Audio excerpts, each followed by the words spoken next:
Okay, so this faux stone problem. So, yeah, I mean, first let's try make sure we have a clear picture of what we're talking about, right? So we have a wall,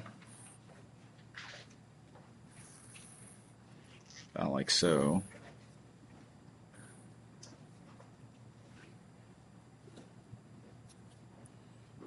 So the height is 9 and the width is 20, if I remember correctly. Yeah. And okay, so we're adding a stone surface, but we're going to do some sort of a textured, kind of a wavy textured pattern. So on any particular little piece of the wall, the point is the stone's going to be sticking out some amount, and I'm exaggerating. It's not going to stick out that much. That'd be ridiculous. But it's going to be sticking out some amount. Right? Okay. And this amount that it's sticking out is what we're calling T. So that's the thickness at any given point. Right? All right. So now what we want to compute here is the amount of work that it takes to do all the lifting of this stone. Right? Now, do you guys remember work problems with like tanks, like filling tanks and draining tanks and that kind of thing? Yeah. Okay. So this is the same kind of thing. Now I'm going to use double integral notation here just because it's notationally easier. And but ultimately what we're doing here is we're writing down Riemann sums. Okay. So we're trying to compute work. And I'm going to assert that the total amount of work is a sum over all these little pieces. You know, for each little piece, there's a corresponding amount of work that it takes to get that, brick or whatever up, from the ground where it's sitting up to where it's supposed to be. So we're going to do an integral over all those pieces of, well, however much work it takes to do each little piece. So I'm just arguing that work accumulates. Here. Is that everybody happy with that assertion? Okay. Okay, well, now let's talk about on that little piece. How much work does it take anyway to get that brick up to that height? Well, let me do it down this way. The amount of work is going to be, well, it depends on how much that brick weighs. So I'm going to say,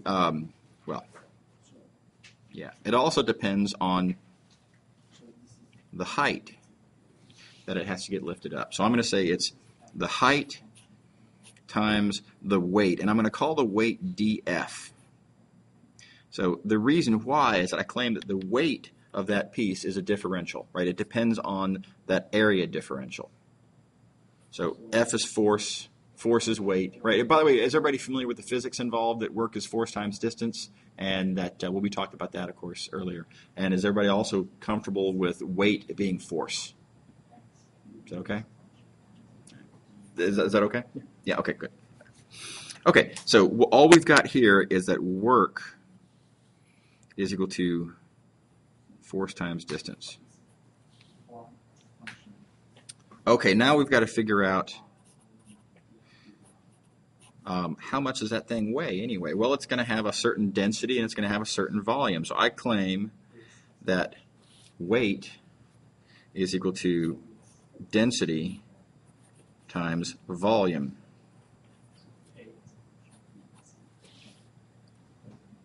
Right? Is that okay? Okay. All right, and what's the volume? Well, let's see here. Let's recopy. We've got H, we've got delta. I claim that volume of this little thing is going to be the area, whatever the area of that thing is, times the thickness, and that thickness is T. Right? So I claim that this is T dV. Is that cool? Is everybody happy with this? Okay. Okay, so I've got a bunch of stuff here, but